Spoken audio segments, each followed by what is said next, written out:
29,794 ঘন্টার কাহিনী 29,794 দিন বলে শেষ করা যাবে না।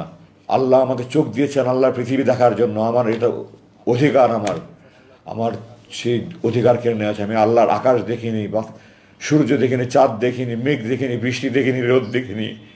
আমি আল্লাহর মাটি দেখিনি, গাছ দেখিনি। আমার রুমের দক্ষিণ দিকে দুটো ছোটো ভেন্টিলেটর ছিল, ওগুলো দিয়ে মাঝে মাঝে একটু আলো দেখা যেত। আমি মাঝে মাঝে ওই তাকিয়ে দেখতাম। তারা একটা সিসি ক্যামেরা দিয়ে খেয়াল করে ওটাও বন্ধ করে দিয়েছে।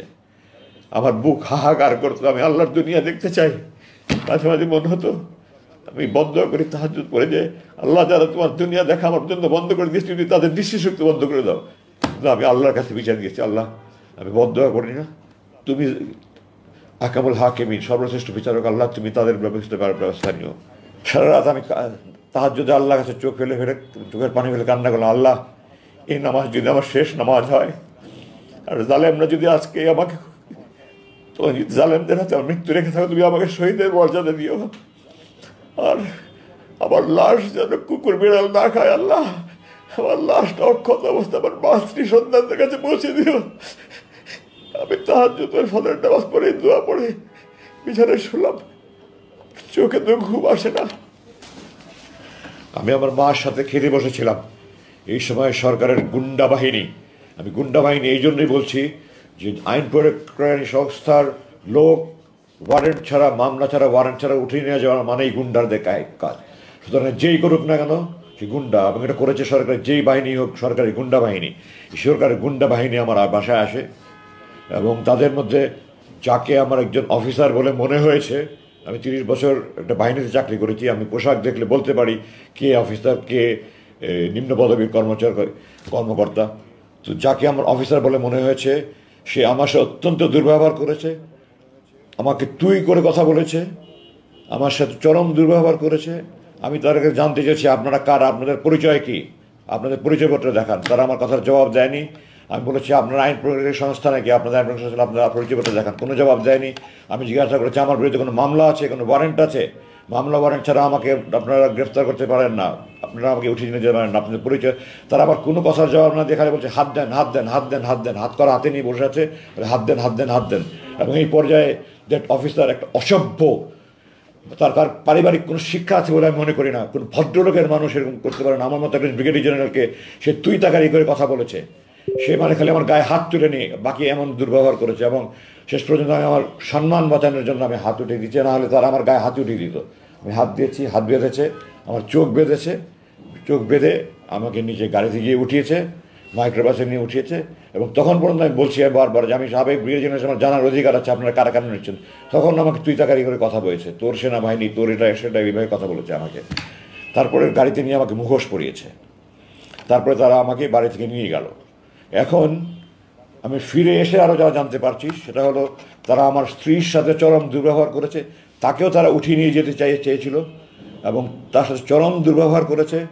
তাকে এক পর্যায়ে গায়ে হাত দেওয়ার মতো অবস্থা হয়েছিল। সে আমার মার হাত জোরে ধরে বলেছে আমি একা যাবো না, নিতে হলে আমার মাকেও নিতে হবে। তারপরে তারা আমার মাকে, তাকে আর কিছু বলেনি। কিন্তু আমার বাসার যুবতী কাজের মেয়ে, তার গায়ে হাত উঠিয়েছে। আমার বাসার যে দেখাশোনা করে আমাদের ম্যানেজার, তাকে মাটিতে ফেলে তার বুকের উপরে লাফিয়েছে।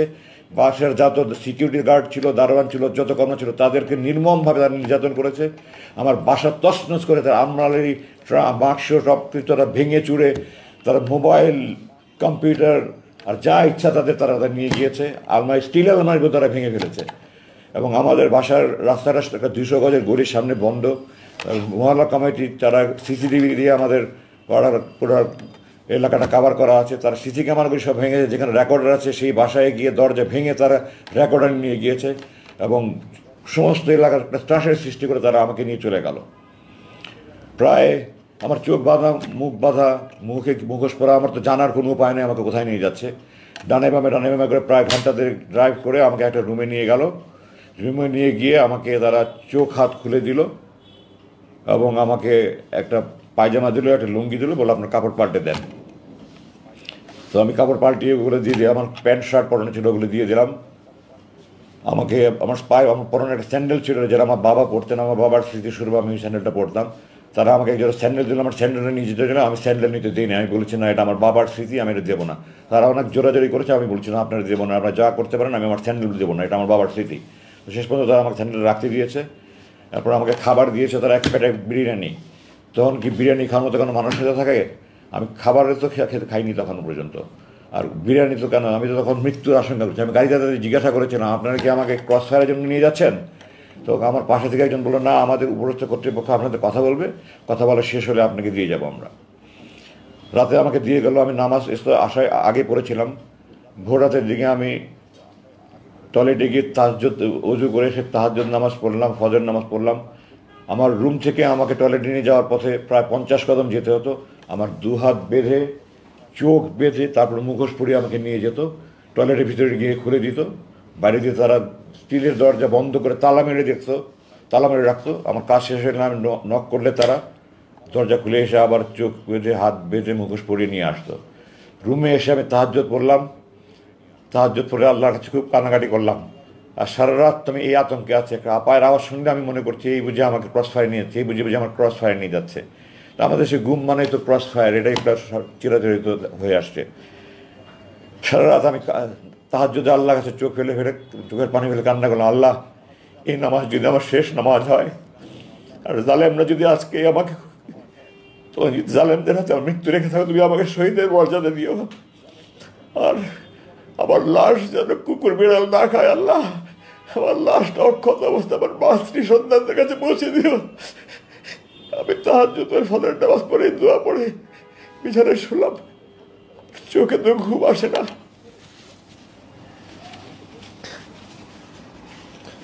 আগের দিন দুপুরে খেয়েছি, এরপরে তো সারা রাত ঘুম নাই, খাবার নাই, মৃত্যুর আতঙ্ক। পরের দিন সকালে নাস্তা দিয়েছিল আমাকে, চা, পরোটা, ডিম ভাজি। নাস্তা খাওয়ার তো নাস্তাটা দিয়ে দেখলেই আমার চোখ দিয়ে ঝরঝর করে পানি বলে, কারণ আমি মাকে নিয়ে খেতে বসছিলাম, মাকে দুজনের সময় লোকমা খাইয়ে দিলাম। আমি বললাম এগুলো নিয়ে যান, আমি খাবো না। এরপরে 12টার দিকে হঠাৎ করে আমার মনে হলো আমার হাত পা সব খিঁচুনি আসছে, আমার মনে হলো আমি যেন মরে যাচ্ছি, আমার চোখ মুখ অন্ধকার হয়ে আসছে। আমি চিৎকার চেঁচামেচি শুরু করলাম। এরপরে আমি আর কিছু বলতে পারবো না। কতক্ষণ পরে আমার হুশ আসছে আমি বলতে পারবো না। আমি দেখলাম আমাকে আগে যে রুম নিয়েছিল তাতে অন্য আরেকটা রুমে, এবং আমার হাতে স্যালাইন দেওয়া। এবং এখন একজন আমাকে বলল যে আপনি অজ্ঞান হয়ে গিয়েছিলেন, এখন আপনাকে ওষুধ দিয়ে, আপনার প্রেশার খুব বেড়ে গিয়েছিল, আপনাকে প্রেশারের ওষুধ এবং ঘুমের ওষুধ দিয়ে আপনার ঘুম পাড়িয়ে রাখা হয়েছিল। যাই হোক, এভাবে প্রায় 6 দিন বা 7 দিন, আমার ঠিক মনে নেই, আমার এই অবস্থায় কাটলো। আমি যখন টয়লেটে যেতাম তখন ক্যানারা লাগানো ছিল, ওটা খুলে দিত, আমি টয়লেটে যেতাম। খাবার দিত আমাকে 3 বেলা খাবার যাই দিত, রান্নার এত মান দেখলে আমার আমার রান্নার ব্যাপারে আমার চেহারা দেখে আমার খেতে ইচ্ছে হতো না। আর চোখের খাবার সামনে বসলে আমার চোখ দিয়ে ঝরঝর করে পানি পড়তো, আমি খাবো কি। 6-7 দিন আমি বলতে গেলে না খাওয়াই, শুধু একটু চা খেতাম বা একটু পরোটা, একটু পোনা টুকরা খেতাম, সাদা ভাত 2-1 লোকমা খেতাম। এভাবেই আমার 6-7 দিন গেল, স্যালাইনের উপরে ছিলাম। তারপরে 6-7 দিন পরে আমাকে প্রথম যে রুমে নিয়ে গিয়েছিল আবার সেই রুমে নিয়ে আসলো। তারপরে থেকে আমি প্রতিদিনই বলছি, আপনারা বলছেন যে আমাকে আপনাদের অপরস্থ কর্তৃপক্ষ কথা বলবে, কোথায় তারা আসে না কেন, আসবে, ওনাদের সময় হলে আসবে, ওনাদের সময় হবে। আসলে এইভাবে দিন ঝুলতে থাকলো। আমার তো খাওয়া দাওয়া কিছুই নাই, আস্তে আস্তে আমি শুকিয়ে যেতে থাকলাম। দাঁড়িয়ে নামাজ পড়ে আমার ক্ষমতা হারিয়ে ফেললাম, বসে নামাজ পড়া শুরু করলাম। পরে 1 মাস প্রায় না খাওয়া আমি, এই অবস্থায় এক পর্যায়ে আমি শুয়ে নামাজ পড়তে শুরু করলাম। আমি বসে নামাজ পড়ার আমার ক্ষমতা ছিল না। ঠিক 1 মাস পরের ঘটনা, 22শে আগস্ট রাতে নিয়ে গেল। 21শে আগস্ট রাত 11টা 50-এ আমাকে একজন এসে বলল যে আপনার সাথে আমাদের বড় ভাই কথা বলবে। তো বড় ভাই শব্দটা আমি প্রথম শুনলাম ওখানে। আমি বললাম বড় ভাই মানে আমাদের উপরস্থ কর্তৃপক্ষ। তো আমি বললাম তো বাংলাদেশের সকল ব্যাংক, বিমা প্রতিষ্ঠান, স্কুল, কলেজ সবখানে তো উপরস্থ স্যার বলে, আপনারা কি বড় ভাই বলে আমাকে বোঝাতে চাচ্ছেন যে আপনার বেসামরিক প্রতিষ্ঠান? আমি 30 বছর একটা বাহিনীতে কাজ করেছি, এই ধরনের কাজ কি কোনো বেসামরিক প্রতিষ্ঠান করে? আপনারা আমাকে কি গর্ধব পেয়েছেন? যাই হোক, আমার রুম বন্ধ করে অন্ধকার করে দিল। অন্ধকার করে দিয়ে টর্চ লাইট নিয়ে একজন আসলেন। আমি তো তার চেহারা কিছু দেখার সুযোগ নেই, রুম অন্ধকার। আমার মাথার পিছনে উনি একটা চেয়ার নিয়ে বসলেন, বসে আমাকে বললেন খুব সংক্ষিপ্ত কথা, একটা অঘটন ঘটনের আশঙ্কায় আপনাকে আটক করা হয়েছিল, সে আশঙ্কাটা কেটে গেছে, আপনাকে এখন মুক্তি দেওয়ার সিদ্ধান্ত হয়েছে। আমি বলছি 21শে সেপ্টেম্বর রাত 11টা 50 মিনিটের কথা। আপনাকে এখন মুক্তির সিদ্ধান্ত নেওয়া হয়েছে। তো আমি বললাম আমাকে মুক্তির জন্য কি আমি দিন গুনবো না ঘন্টা গুনবো? তো উনি বললেন যে আপনি একজন সেনাবাহিনীর সাবেক জেনারেল, আপনি জানেন আপনার সিদ্ধান্ত তো সর্বোচ্চ পর্যায় থেকে আসবে, আমার মতো ব্যক্তির পক্ষে এটা সিদ্ধান্ত দেওয়া সম্ভব না। এই কথা বলে উনি চলে গেলেন। এরপর থেকে আমি দিন গুনছি, কেউ মুক্তির কথা বলে না, কিছুই বলে না। প্রতিদিন দোয়া করি, নামাজ পড়ি, দোয়া করি, চোখের পানি ফেলে কান্নাকাটি করি, কোনো কথা নেই।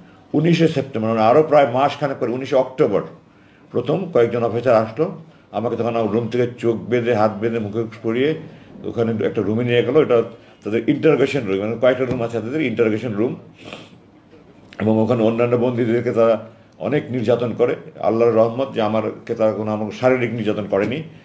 তো আমাকে তারা আমার নামটা অনেক কিছু জিজ্ঞাসা করলো। তারপরে আমার সাথে বিভিন্ন অফিসারের পরিচয় ছিল, তাদের সাথে আপনার কী পরিচয়, অমুকের সাথে আপনার কী পরিচয়, অমুকের সাথে আপনার কী পরিচয়, কীভাবে চিনেন। তো স্বাভাবিকভাবেই এই সরকারে যারা জুলুম নির্যাতনের শিকার হয়েছে তারাই আমার সাথে বেশি যোগাযোগ করেছে, কারণ আমি একজন জুলুম নির্যাতনের শিকার। তো আপনার সাথে তো সব সরকার বিরোধী লোকের সাথে যোগাযোগ দেখা যায়, আমাকে তারা বলছে। তো আমি বললাম যে আমরা সেনাবাহিনীতে কে সরকারকে বিষয় করে আমরা এটা কখনো দেখি না। সেনাবাহিনীতে কোনো দল নাই, সেনাবাহিনীর সবাই আমরা ভাই, আমরা সবাইকে ভাইয়ের মতো মনে করি, আমরা সেইভাবে যোগাযোগ করি। কে কী দল করে আমরা সেনাবাহিনীদের দেখি না। সুতরাং আপনারা যেটা বলছেন এটা আপনাদের কল্পনাপ্রসূত। আমার সাথে এই ধরনের কারণ এই ধরনের বিরোধী করার বড় জন্য এগুলি হিসাব করে আমরা যোগাযোগ করি না। আমি অমুকের সাথে অমুক জায়গায় চাকরি করেছি, অমুক সাথে অমুক জায়গায় চাকরি করেছি, আমি সমস্ত বিবরণ দিলাম। 19 তারিখে কিছুক্ষণ জিজ্ঞাসাবাদ করে তারা চলে গেল। আবার 3 দিন পরে 22শে অক্টোবর আবার তারা আসলো, আবার একই ধরনের প্রশ্ন। এটা একটা আপনার ইন্টারোগেশনের একটা পদ্ধতি, একই প্রশ্ন বারবার করা, যেন কোনো যদি আমার বক্তব্যে বেশ কম হয় তাহলে তারা বুঝতে পারে মিথ্যার আশ্রয় নিচ্ছে, তখন ওটা নিয়ে তারা আমাকে বারবার জিজ্ঞাসা করবে। তো সত্য বললে তো আর বারবার জিজ্ঞাসা করলে 100 বার জিজ্ঞাসা করলেও কোনো সমস্যা নাই। ইংরেজিতে বলে যে most difficult part of telling a lie is that you have to remember what you said the first time.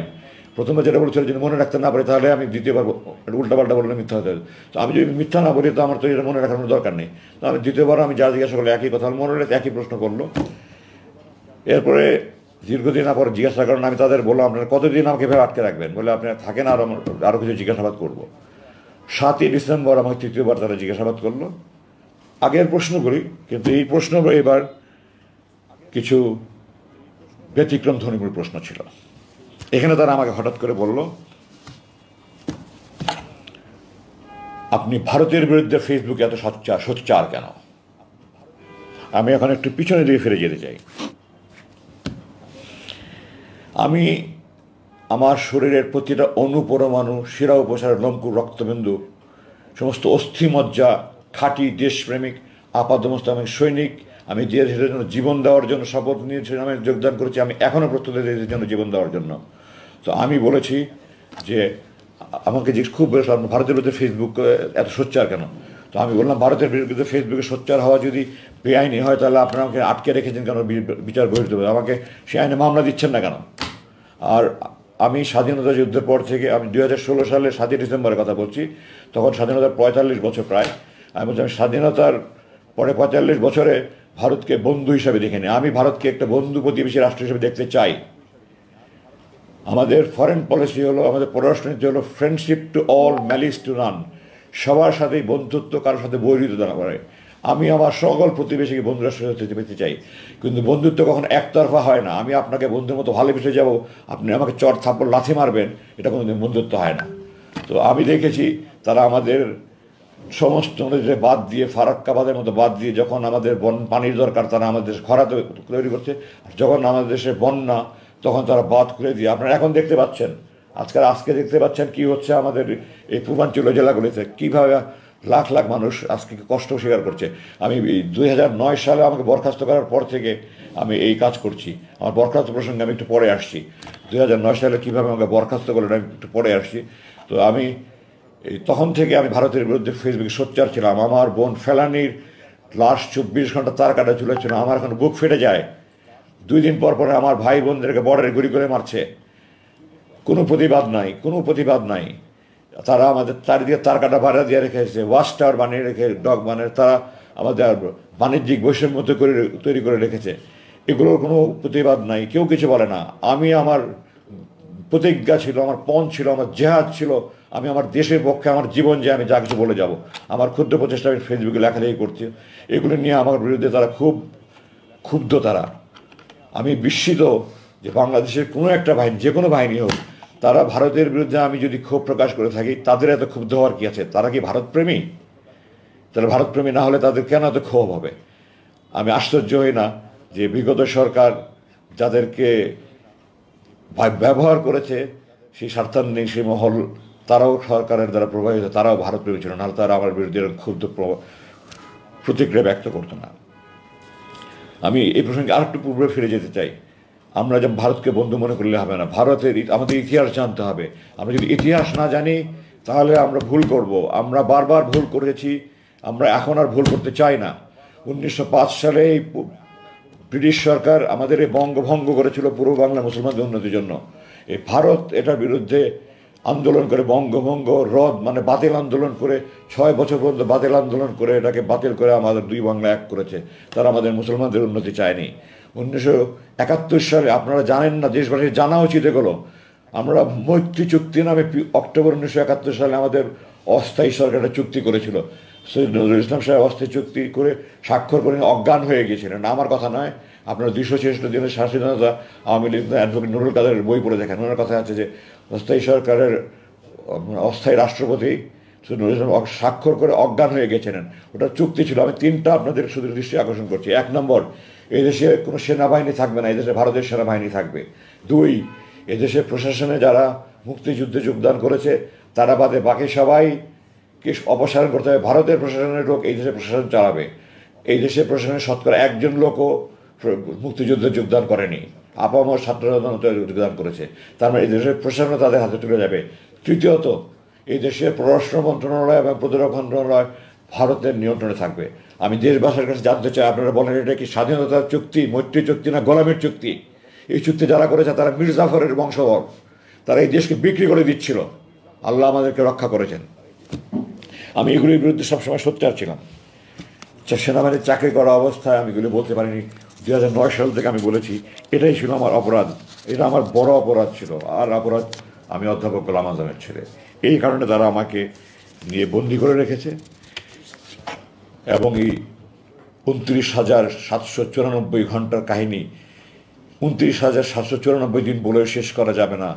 সেই নির্মম কারাগারে আল্লাহ আমাকে চোখ দিয়েছেন আল্লাহর পৃথিবী দেখার জন্য। আমার এটা অধিকার, আমার সেই অধিকার কেড়ে নেওয়া আছে। আমি আল্লাহর আকাশ দেখিনি, বা সূর্য দেখিনি, চাঁদ দেখিনি, মেঘ দেখিনি, বৃষ্টি দেখিনি, রোদ দেখিনি, আমি আল্লাহর মাটি দেখিনি, গাছ দেখিনি।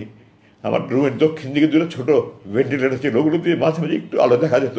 আমি মাঝে মাঝে ওই তাকিয়ে দেখতাম। তারা একটা সিসি ক্যামেরা দিয়ে খেয়াল করে ওটাও বন্ধ করে দিয়েছে। আমার বুক হাহাকার করতো, আমি আল্লাহর দুনিয়া দেখতে চাই। মাঝে মাঝে মনে হতো আমি বন্ধ করি তাহাজ্জুদ পড়ে, যে আল্লাহ যারা তোমার দুনিয়া দেখা আমার জন্য বন্ধ করে দিয়েছি, তুমি তাদের দৃষ্টিশক্তি বন্ধ করে দাও।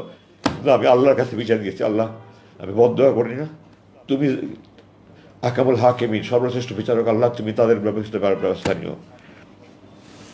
আমি দেশবাসী হিসেবে বলতে চাই, আপনারা যদি মনে করেন আমি ভারতের বিরুদ্ধে প্রতিবাদ করে অন্যায় করেছি, এটা খারাপ কাজ করেছি, দেশ বিরুদ্ধে করেছি, আমাকে ফাঁসিয়ে দেন, আমি হাসতে হাসতে ফাঁসির মধ্যে যাবো, আমি দৃঢ়ভাবে বলছি।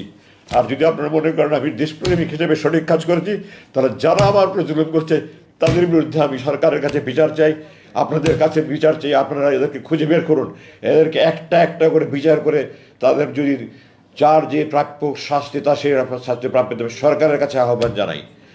আপনারা আমাকে সহ যত রকমের, যত গুম খুন ধর্ষণ রাহাজানি, যত অন্যায় বিচার জুলুম হয়েছে, এই সবগুলির দোষী ব্যক্তিদের শাস্তি পূর্ণাঙ্গ বিচার করে মৃত্যুদণ্ড হোক, যে দণ্ড হোক, আপনার সেই দণ্ড প্রদান করেন। আমার ওখানে দিনগুলো কীভাবে কেটেছে এগুলো আমি মনে করে আমার বুক ফেটে যায়। আমি এগুলি ওই দুর্ধর্ষ ওই বিভীষিকাময় দিনগুলোর কথা মনে করতে চাই না। আমার চোখ 41,000 বারের মতো আমি হিসাব করেছি এই 8 বছরে, মোট 41,000 মতো আমার হাত করা পড়েছে। আমার হাতের এখানে শত শত দাগ হয়ে গেছে। আমার চোখের এখানে, চোখ এত জোরে বাঁধতো, চোখের মনি মনে হয় ফেটে যাচ্ছে। আমি অনুরোধ করতাম একটু ঢিলা করে বাঁধেন, একটু ঢিলা করে বাঁধেন।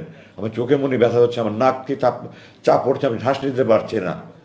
কোনো মায়া দয়াহীন ছিল না। আর কষ্ট লাগতো যে ছেলেগুলি রুমে আমাকে খাবার দিত বা আমাকে টয়লেটে নিয়ে যাওয়া আসা করতো, সেই ছেলেগুলি, আমি যখন 1981 সালে কমিশন হই, যে সৈনিক আমার বুট পালিশ করতো তাদের নাতির বয়সী ছেলে, আমার বড় সন্তান থেকে 10-12 বছরের বড় ছোট ছেলে, তারা আমাকে ধমকের সুরে, হুকুমের সুরে কথা বলতো। আমার সমস্ত শরীর আগুন জ্বলতে, কিছু করতে পারতাম না, প্রতিবাদ করতে পারতাম না।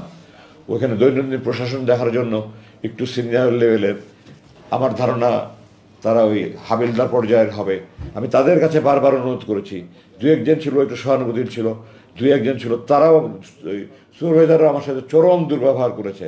এক পর্যায়ে এমন হলো যে একটা ছেলে বারবার দুর্ব্যবহার করছে, আমি তাকে বারবার পরিবর্তন করার কথা, তাকে পরিবর্তন করছে না। আমি সুপারভাইজারকে বললাম যে আমি যদি, আপনারা যদি একে পরিবর্তন না করেন তাহলে আমার খাবার সময় যদি তার ডিউটি থাকে আমি খাদ্য বর্জন করবো। আমার সুপারভাইজার আমাকে হুমকি দিল, আপনি যদি খাদ্য বর্জন করেন তাহলে প্রতিবেলা খাবার সময় আমি তাকে ডিউটি দেবো। এবং সে সেটা বাস্তবায়ন করেছে। আমি 2 দিন শুধু মুড়ি পানি খেয়ে থেকেছি, কারণ যখনই আমার নাস্তার সময় তাকে ডিউটি দেয়, যখনই আমার দুপুরে খাবার সময় তাকে ডিউটি দেয়, যখনই আমার রাতের খাবার সময় তাকে ডিউটি দেয়। ডাক্তার কিছুদিন, এটা গত বছর শেষের দিকের কথা বলছি, আমার কথা একটু আগে পিছু হয়ে যাবে, কিছু ক্ষমা করবেন আমাকে। তো ডাক্তার গত জানুয়ারি মাসের 19-20 তারিখের দিকে আমার দেখতে আসলো। প্রথম দিকে প্রায় 1 মাস পর পর দেখতে আসতো, এরপরে বছরখানেক পর থেকে 2 মাস পর পর দেখতে আসতো, বছর 3 পর থেকে 3 মাস পর পর দেখতে আসতো, শেষ পর্যন্ত 3 মাস পর পর দেখতে আসতো। তো গত জানুয়ারি মাসে ডাক্তার 19-20 তারিখে থেকে আমার দেখতে আসলেন, আমাকে বললেন আপনি কেমন আছেন। আমি বললাম, ডাক্তার সাহেব, বললাম ডাক্তার সাহেব আপনাকে হাত জোর করে বলছি আমার শারীরিক চিকিৎসা দরকার নেই, আপনি আমাকে মানসিক নির্যাতন থেকে রক্ষা করেন, আমি সহ্য করতে পারি না। এই যে যারা আমার বুট পালিশ করেছে তাদের নাতির বয়সী ছেলেরা আমার সাথে যেই ব্যবহার করে, আমার বাবা মা, আমার বড় বোন, আমার কোনো বোন নেই, আমরা 6 ভাই, বড় 3 ভাই, আমার চাচা চাচি, মামা মামি, খালা খালি, খালু ফুফা ফুফু, মোট 35 জন।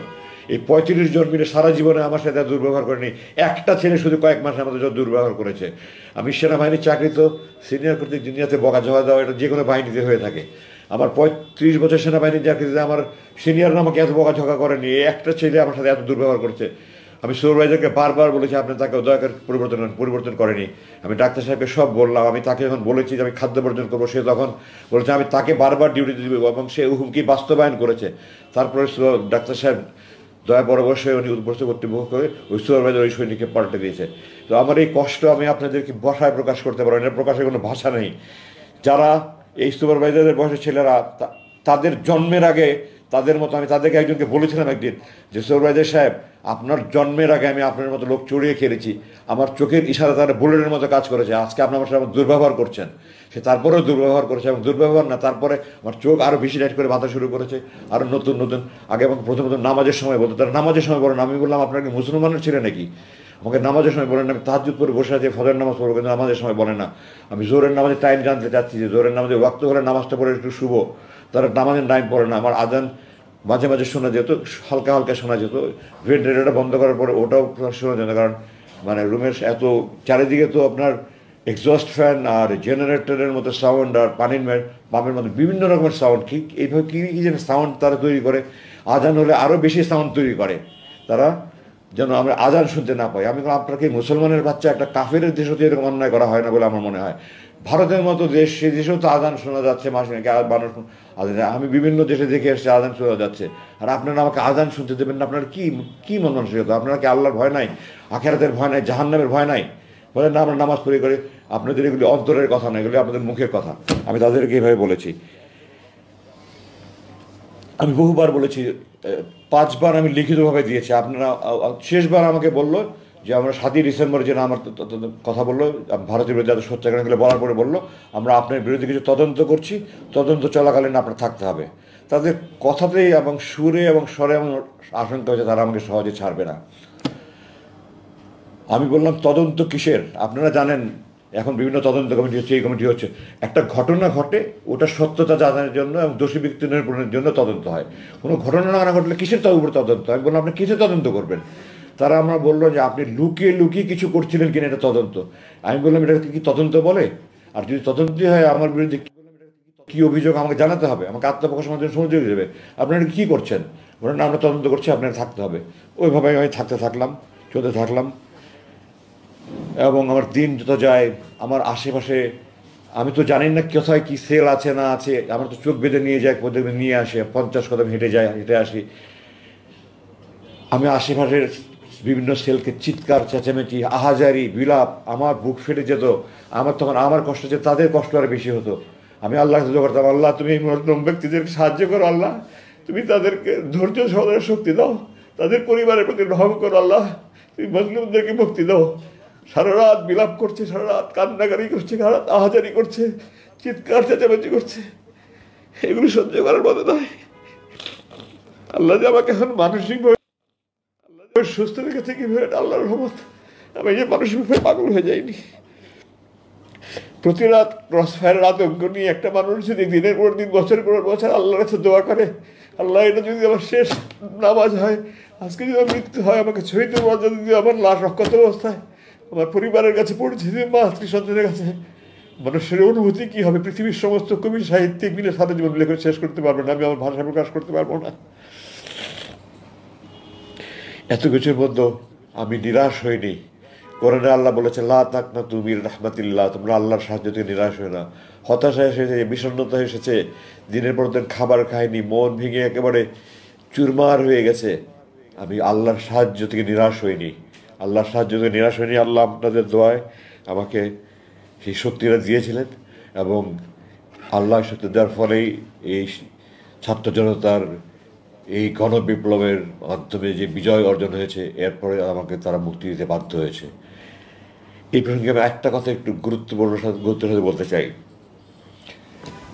2021 সালের মে মাসের আনুমানিক 22 তারিখে, যে একজন আগে পিছু হতে পারে, তাদের একজন কর্মকর্তা আমাকে আসলো, আমাকে এসে আমাকে বলল যে আপনি একটা লিখিত দরখাস্ত করেন যে আমি রাজনীতিতে সম্পৃক্ত হব না, আমি এই দেশে থাকবো না, আমি স্ত্রী সন্তান নিয়ে সুখে শান্তিতে থাকতে চাই, আপনারা আমাকে মুক্তি দেন, আমি বিদেশে চলে যাব।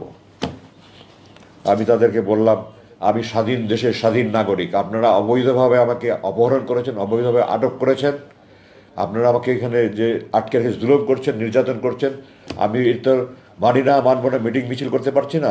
আমি এটার প্রতিবাদে, এই যে আপনারা দেখতে পাচ্ছেন আমি বড় চুল রেখেছি, আমি বলেছি এটা আমার মৌন প্রতিবাদ।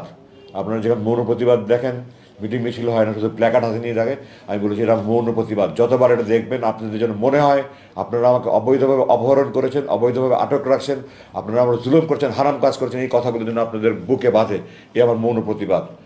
তো আমি স্বাধীন দেশের স্বাধীন নাগরিক, আমার এটা আমার ব্যক্তিগত ইচ্ছা, আমি রাজনীতি করবো কি করবো না, আমি দেশে থাকবোই থাকবো না, আমার মুসলেকা দিয়ে আমি মুক্তি পেতে চাই না।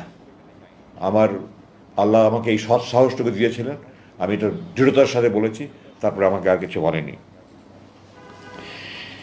জুলাই মাসের এখন শেষ দিকে আসি। আমি যেখানে ছিলাম সেখানটায় আমি প্রতিদিন প্লেন ওঠার আওয়াজ পেতাম। দৈনিক আপনার যে আমাদের ডোমেস্টিক ফ্লাইট যেটা বলা অভ্যন্তরীণ, ওটার আওয়াজ প্লেনগুলো একরকম, আর যেগুলি বোয়িং আন্তর্জাতিক বিমানের ওগুলোর আওয়াজ এখন দুই রকমের আওয়াজে পার্থক্য বুঝতে পারতাম। তো টোটাল দিনে 20 থেকে 22টা প্লেনের আওয়াজ পেতাম। জুলাই মাসের মাঝামাঝি থেকে আমি দেখলাম প্লেনের আওয়াজ কমে গেল। তো আমি ধারণা করলাম হয়তো বাইরে কোনো আন্দোলন হচ্ছে। সাধারণত আমাদের কাছে লাগাতার হরতাল হলে তখন প্লেনের চলাচল বন্ধ। আমি এই ধরনের একটা আলোচনা যে রাজনৈতিক হয়তো লাগাতার হরতাল হচ্ছে বা এই ধরনের কিছু একটা। আমাদের দেশের ছাত্র জনতা যে কী এত বিপ্লব ঘটিয়ে দিবে এটা আমি কল্পনাও করতে পারিনি। আমি প্রাউড অফ দ্যাম। আমি আপনাদের কাছে গর্বিতভাবে গর্বের সাথে বলতে চাই যে আমি এই তরুণ ছাত্রদের ব্যাপারে গর্ববোধ করছি যে আমরা দেখিয়ে দিয়েছি বিশ্বের কাছে আমরা কী করতে পারি। তো আমার কল্পনাও করতে পারিনি যে তারা এত বিশাল কিছু একটা অর্জন করতে পারবে। কিন্তু আমার মনে হচ্ছিল কিছু একটা করতে হচ্ছে, কিছু একটা হচ্ছে। আমি দু একজন একটু জিজ্ঞাসাবাদ করার চেষ্টা করছি, বাট আমার সাথে কথা ছিল যারা রুমে আসবে প্রয়োজনীয় একটা কথাও বলবেন না। আমি একটু দুটো মাঝে মাঝে তাদেরকে, তারা অনেকে আমার আমি কোরআন হাদিস পড়ি, আমার কোরআন হাদিসে বিভিন্ন মশলা মশাইল জানতে চেত, নামাজের বিভিন্ন বিষয় জানতে চেত। এগুলি নিয়ে কথা বললে আমার সিসি ক্যামেরা দেখে সুরাইদের হাজির হয়ে যেত। আপনি কথা বলছেন কেন, প্রয়োজনীয় কথা বলছেন কেন? তা আমি বলেছি যে আমি কোনো আজে বাজে কথা বলছেন। ও আমার জিজ্ঞাসাবাদের সময় আমাকে বলছিল যে আপনি সৈনিক যারা ডিউটি করে তাদের আজে বাজে কথা বলবেন না। আমি তাদেরকে বলতাম যে আপনাদের কর্মকর্তারা আমাকে অবৈধভাবে অপহরণ করেছে, অবৈধভাবে আটক করে রেখেছে, এটা হারাম কাজ করে, জুলুম কাজ করে। এটা আমি যারা আমাকে রুম থেকে ডিউটি করে নিয়ে যেত খাবার দিত, তাদেরকে মাঝে মাঝে বলতাম। তারা এগুলো উপস্থিত কর্তৃপক্ষ জানানোর পরে আমাদের অফিসাররা বলেছিল, তারা জিজ্ঞাসাবাদের সময় আপনি তাদের আবার আজে বাজে কথা বলেন কেন। তো আমি তাদের দৃঢ়তার সাথে বলেছি, আপনারা বাংলাদেশ সেনাবাহিনীতে জিজ্ঞাসা করে আসেন, আমি বাংলাদেশ সেনাবাহিনীতে একটা আদর্শ সেনা কর্মকর্তা হিসেবে দৃষ্টান্ত স্থাপন করার সৌভাগ্য অর্জন আল্লাহ আমাকে সেই সুযোগ দিয়েছেন। আজমি কোনো আজে বাজে কথা বলে না।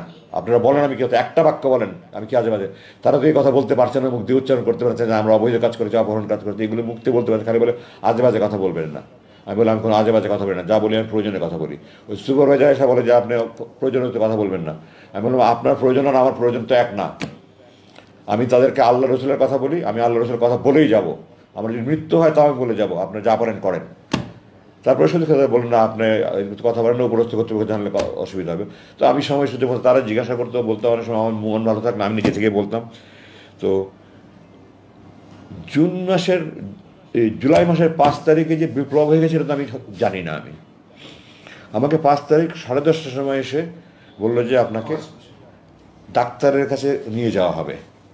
ডাক্তার প্রথমের দিকে সকালের দিকে আসতেন। আমি তো ডাক্তারকে বললাম যে সকালের দিকে তো আমি ফজর নামাজ তাহাজ্জুদ করে ফজর করে ঘুমাই, আমার যদি 2টার দিকে আসে আমাদের সুবিধা হয়। তারপরে 2টার দিকে আসতেন এবং তিনি 30শে জুলাই আমরা যতটুকু মনে করি শেষ দেখে গেছেন। তার মানে এই কয়েকদিন আগে আমাকে দেখে গেলো, 5 দিন আগে ডাক্তার দেখে গেলো, আমার রক্ত পরীক্ষা গেলো এবং ডাক্তার রিপোর্ট আমার জানালো সব রিপোর্ট নর্মাল আছে। তো এখন ডাক্তারের কাছে 10:30টার সময় কোথায় নিয়ে যাবেন, বলেন আপনাকে ডাক্তারের যেতে হবে। বলে আমাকে আমার রুম থেকে চোখ হাত বেঁধে মুখোশ পরিয়ে একটা গাড়িতে করে এই 1-1.5 মিনিট গাড়ি চালিয়ে ওখানে আশেপাশে কোনো আরেকটা রুমে নিয়ে গেল। এখন আমি ধারণা করি যে ব্রিগেডিয়ার হাসান নাসিরের নেতৃত্বে কিছু সংখ্যক সামরিক অফিসার, কর্নেল হাসিনের মতো সাহসী সামরিক অফিসার, ব্রিগেডিয়ার হাসানের সাহসী অফিসার, কিছু অফিসার বোধহয় ওই কচু ক্ষেতে যে ডিজিএফআই আছে ওই অফিসের সামনে গিয়ে তারা চিৎকার চেঁচামেচি করেছে, আমরা আজমিকে চাই। তখন তারা তাদের সবচেয়ে বিভিন্ন সময় নিয়েছে, এই ধরনের একটা কিছু সম্ভবত আমি যতটুকু শুনতে পেরেছি বাইরে এসে। ওই জন্য তারা যদি ঢুকে পড়ে এবং ওই রুমগুলোতে আমার সার্চ করে, এই জন্য তারা আমার ওখান থেকে সরিয়ে আরেকখানে নিয়ে গেল। 5 তারিখ রাতের কথা বলছি আমি, 10:30টায়। তারপরে ওখান থেকে আমাকে রাত্রে 2:30-3টার দিকে বললো আপনাকে আমরা হাসপাতালে নিয়ে যাব। তো আমি বললাম গত 8 বছর থেকে আমি আপনাদেরকে বলছি আমার দাঁত ভেঙে গেছে, আমার 1-2টা দাঁত ভেঙে গেছে, আমার কানে সমস্যা হচ্ছে, আমার চোখে তো চশমা যেটা দেখছেন, আমি মুক্তির পরে ডাক্তার দিকে চশমা নিয়েছি, কিছুদিন পরে আমি চশমা পড়তে পারতাম না। আমি বলতাম আমার চোখের চিকিৎসা, তাদের স্পষ্ট জবাব, আমার চোখের চিকিৎসা হবে না, দাঁতের চিকিৎসা হবে না, কানের চিকিৎসা হবে না, এখানে রেখে যা করা যায় করা যাবে। ওনাখানে যারা ডাক্তার ছিলেন ওনারা মেডিকেল স্পেশালিস্ট ছিলেন। আমার প্রথমে যাওয়ার পর যখন চোখ বাঁধতো এখানে আমার ঘা হয়ে গেল, তো একটা ওষুধ দিলেন, পরে এটা পুরো মুখ ঘা ছড়িয়ে গেল। যাই হোক পরবর্তীতে ওষুধ সংক্রান্ত আমার ওই মুখে এখনও চারিদিকে অনেক সমস্যা রয়ে গেছে, চামড়ায় হাতে পায়ে চামড়া নানান সমস্যা হয়েছে। তো আমি বললাম যে এত 8 বছর ধরে আমি বলছি আপনাদের কাছে আমাকে হাসপাতালে নিয়ে যান, আপনারা হাসপাতালে নিয়ে যেতেন না, এখন রাত 3টার সময় আপনার হাসপাতালে নিয়ে যেতে কী কথা। তো বলে না যেতে হবে। তো তার যেতে হবে বলে তার কিছু উপায় নেই, চোখ হাত বেঁধে আবার মুখোশ পরে অ্যাম্বুলেন্সে করে যাচ্ছে রাত 2:45টার দিকে যাচ্ছে আর শেষ নাই। তো আমি বললাম যে ঢাকা শহরে কোনো হাসপাতাল তো এত দূরে না, আপনারা কোথায় হাসপাতালে নিয়ে যাচ্ছেন। তখন জবাব দিল না। তারপরে রাস্তা ভাঙাচোরা। তো বললাম যে ঢাকা শহরের রাস্তা তো এত ভাঙাচোরা না, আপনারা কি আমাকে কোথাও গ্রামের দিকে নিয়ে যাচ্ছেন নাকি। তার কোনো জবাব দিল না। আমাকে নতুন একখানে নিয়ে গেল, নিয়ে গিয়ে ওরকম বন্দিশালার মতো একটা বন্দিশালা, এটাতে অবশ্য অ্যাটাচ টয়লেট ছিল, ছোটো রুম, একটা খাট একটা টেবিল ছিল। তো আমাকে বললো আপনি এখানে থাকেন না। তখন ওখানে রুমে একটা ঘড়ি ছিল, ঘড়িতে দেখলাম তখন সকাল প্রায় 5:45। তো প্রায় 3 ঘন্টার মতো ড্রাইভ করে তারা আমাকে নিয়ে গেল এবং আমার ধারণা ঢাকার বাইরে কোনো একখানে নিয়ে গেছে। এবং আমি যতটুকু অনুমান করতে পারি, এখন যেটা অনুমান করছি, রাস্তাঘাটে যে ছাত্ররা রাস্তাঘাটে গাড়ি চেক করছিল তারা আমাকে পাকা রাস্তা দিয়ে নিতে সাহস করেনি, তারা আমাকে গ্রামের রাস্তা দিয়ে নিয়ে গেছে। এটা এখন আমি অনুমান করে বলছি। তো আমাকে ওখানে না বললো আপনি এখানে থাকেন। আমি বললাম আপনারা আবার হাসপাতালের কথা বলে এখানে কোথায় নিয়ে আসলেন, আরেক বন্দিখানায়। বলে থাকেন, আমাকে পরে জানানো হবে। তো এটা 6 তারিখ সকালের কথা বলছি। 6 তারিখ দুপুরে আমাকে বললো আপনাকে আজকে রাতটা মুক্তি দেওয়া হতে পারে। একজনে বললো আমাকে আপনার কাপড়ের সাইজ বলেন। তো আমি বললাম তো আমি সাধারণত গার্মেন্টের কাপড় পরি না, আমি সাইজ বলতে পারবো না। তো তারা একটা কাপড় নিয়ে আসলো, আমাকে দেখালো যে আমি যে কাপড়টা আপনার প্রথম দেখেছেন, আমি প্রথম মুক্তি পরে যে একটা প্যান্ট শার্ট গাঞ্জি পরেছিলাম ওই কাপড়গুলো, ওটা পরে দেখলাম ঠিক আছে। তো বললো আমরা রাত্রে 2:30-3টার দিকে আপনাকে নিয়ে যাব। তো 2:30-3টার দিকে এসে বললো যে আমরা আজকে কোনো একটা বিশেষ অসুবিধার কারণে নিতে পারছি না, আপনার কালকে মুক্তি হবে। আমার অপেক্ষা করা ছাড়া তো কোনো উপায় নেই। আমি বাইরের কোনো জগতের কোনো খবরই নাই আমার কাছে। পরের দিন সকালবেলা দুপুরে আমাকে এসে বললো আজকে রাত 9টার দিকে আপনাকে নিয়ে যাব। আমি সাধারণত 9:30 দিকে ভাত খেতাম। বললো রাত 9টার দিকে আপনি নিয়ে যাওয়া হবে, আপনাকে 8টার দিকে ভাত দিয়ে দেবো, এর মধ্যে আপনার খাবার টাবার খেয়ে রেডি হয়ে যাবেন। তো আমি সেই অনুযায়ী রেডি হয়ে গেলাম। তখন তো আমি কোথায় নিয়ে যায়, আবার কোথায় নিয়ে মেরে ফেলে, কিন্তু আমি তো কোনো কিছু সব কিছু অনিশ্চয়তার মধ্যে। আমাকে এগুলি ভাওতা দিয়ে আমাকে কোথাও নিয়ে গুম করে মেরে ফেলবে, লাশ কোথায় ফেলে রাখবে, এই আশঙ্কায় তখন থেকে খাবারও মুখে আসে না। যাই হোক, সামান্য কিছু খেয়ে আমি রেডি হয়ে থাকলাম। তার 9:15 দিকে নিয়ে রওনা হলো। প্রায় 2.5 ঘন্টার মধ্যে গাড়ি চালিয়ে আমাকে সেই টাঙ্গাইল যমুনার রাস্তা এলেঙ্গায় রাস্তার পাশে নিয়ে আমাকে চোখ হাত বেঁধে ছেড়ে দিল। আমাকে কিছু টাকা দিল আপনার বাস ভাড়া। তোমায় বললাম এটা কোথায়? বললো ওই যে সামনে বাস স্ট্যান্ড আছে, ওই দিকে পিছন দিক থেকে গাড়ি আসবে, আপনি বাস স্ট্যান্ডে গেলে যেতে পারেন। আমাকে কিছু টাকা ভাড়া দিয়ে দিল। বললো আপনি মুক্তি, আপনি এখন মুক্ত, আপনি যেতে পারেন। জিজ্ঞাসা করলাম রাত কটা বাজে? তখন রাত 11:15। তো তারপরে আমি গাড়ি থেকে নেমে আমার এই আমাকে আমি প্রকাশ করতে পারবো না, আমি আকাশের দিকে চাকে চিৎকার, আল্লাহু আকবার, আলহামদুলিল্লাহ, আল্লাহ তুমি রহমান রহিম, তুমি করিম, আল্লাহ আমি তো 8 বছর পরে তোমার আকাশ দেখছি, তোমার তারা দেখছি, তোমার মেঘ দেখছি, তোমার চাঁদ দেখছি। আল্লাহ মাটির দিকে থাকে বললো, আল্লাহ তোমার মাটির মানুষ আমি, তুমি আমার সে মাটি দেখাচ্ছ 8 বছর পরে। আমি রেগে উত্তেজনায় কতক্ষণ মধ্যে বলেছি বলতে পারবো না। তখন হঠাৎ করে মাথা একদম চোখ মুখ অন্ধকার হয়ে আসলো। আমি গাড়ি থেকে নামিয়ে দাঁড়িয়েছিলাম, আমার জিপে ওর নিয়ে গেছিলো, ডানে একজন বসা, বামে একজন বসা। তো আমি বললাম আমার মাথা ঘুরাচ্ছে, আমি একটু বসতে পারি? বলে আচ্ছা বসেন। বসলাম, কিছুক্ষণ পরে বললাম ঠিক আছে আমি যেতে পারবো। আমি নামলাম, আমার বামে যে বসা ছিল সে আমাকে হাতে টাকা দিল, আপনি টাকা নেন। তো আমি বললাম এখানে ঢাকার ভাড়া কত? বলে আমি জানি না ঠিক। এখানে কত টাকা? 5,000 টাকা। আমি বললাম আমি আপনাদের টাকার মুখোপক্ষী নেই, আল্লাহ আপনাদেরকে আপনাদের টাকার মুখোপক্ষী করেনি, আমার টাকার দরকার নেই, আমার এখান থেকে ঢাকার ভাড়া যতটুকু শুধু ততটুকু ভাড়া দেন। বললো না আপনি নিয়ে যান, আপনি না যা করেন করেন, আপনি দান করেন, আমাদেরকে টাকা আপনাকে দিতে হবে। তাদের সাথে 1 সেকেন্ড কথা বলার মতো আমার রুচি ছিল না। তারা আমাকে নামিয়ে দিয়ে চলে গেল। সবাই মুখোশ করা ছিল, যার ফলে দেখার কোনো সুযোগ নেই। আমি খুব সংক্ষেপে বাকির শেষ করে দিচ্ছি। মাটিটা একটু এলোমেলো ছিল, উঁচু নিচু ছিল, আমি ঠিকমতো হাঁটতে পারছিলাম না। আবেগে উত্তেজনায় রাস্তা উঁচু নিচু, দুর্বলতার সময় হাঁটতে পারছিলাম না। এর মধ্যে হঠাৎ করে দেখলাম একটা পিছুতে দাঁড়িয়ে এসে ওই সামনে বাস স্ট্যান্ডে দাঁড়ালো। আমার তখন মনে হয় যেন পারলে উড়ে গিয়ে ঝাঁপিয়ে বাসের মধ্যে উঠি। কীভাবে যে আমি 100 গজের মতো রাস্তা দৌড়ে ওই অবস্থা পার হয়েছে আমি এখন কল্পনা করতে পারি না। দৌড়ে গিয়ে জিজ্ঞাসা করলাম আপনাকে ঢাকা যাবেন? আমরা ঢাকা যাবো না, চিরাং যাবো। আপনি ঢাকায় কোথায় যাবেন? আমি বললাম আমাকে টেকনিক্যাল মোড়ে যদি নামিয়ে দিতে পারেন বা গাবতলী মোড়ে, টেকনিক্যাল মোড়ে নামাবো, আপনি উঠেন।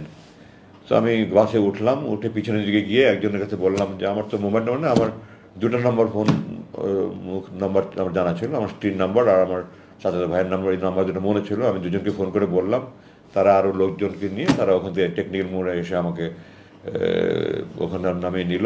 তারপরে তো ওখান থেকে আমি প্রথমে হাসপাতালে নিয়ে আমাকে কিছু চেক আপটা করে আমি 7 তারিখ রাতের কথা বলছি, এটা 8 তারিখ ভোর নাগাদ আমি বাসায় গিয়ে পৌঁছালাম। ওই 7 তারিখ 7-8 তারিখ রাতে সারা রাত ঘুম নাই, 8-9 তারিখেও আমার সারা রাত ঘুমে নাই, আত্মীয় স্বজন সব আসছে।